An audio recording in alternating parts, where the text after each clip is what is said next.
अमित शहा यांच्या संदर्भात आता उद्धव ठाकरेंनी देखील भाजपसह संघावर निशाणा साधलाय।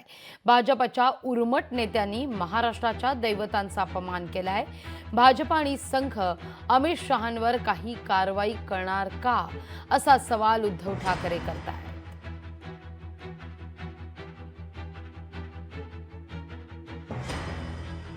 बाबासाहेब बाबासाहेब बाबासाहेब आंबेडकर आंबेडकर आंबेडकर ही खरंच फॅशन झाले का, हे त्यांना मान्य आहे का, हे आता येत्या काही दिवसामध्ये कळलं पाहिजे।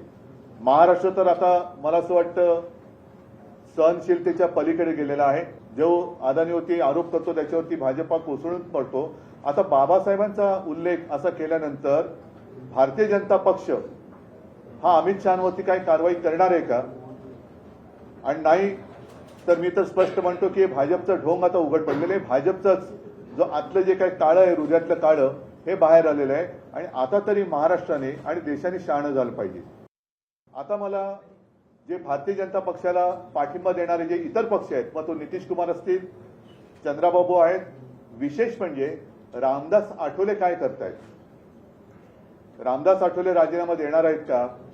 अगदी महाराष्ट्रामध्ये सुद्धा भारतीय जनता पक्षासोबत जे आमचे मिंदे गेलेत, अजित पवार गेलेत, त्यांना सुद्धा बाबासाहेबांचा अपमान मान्य आहे का?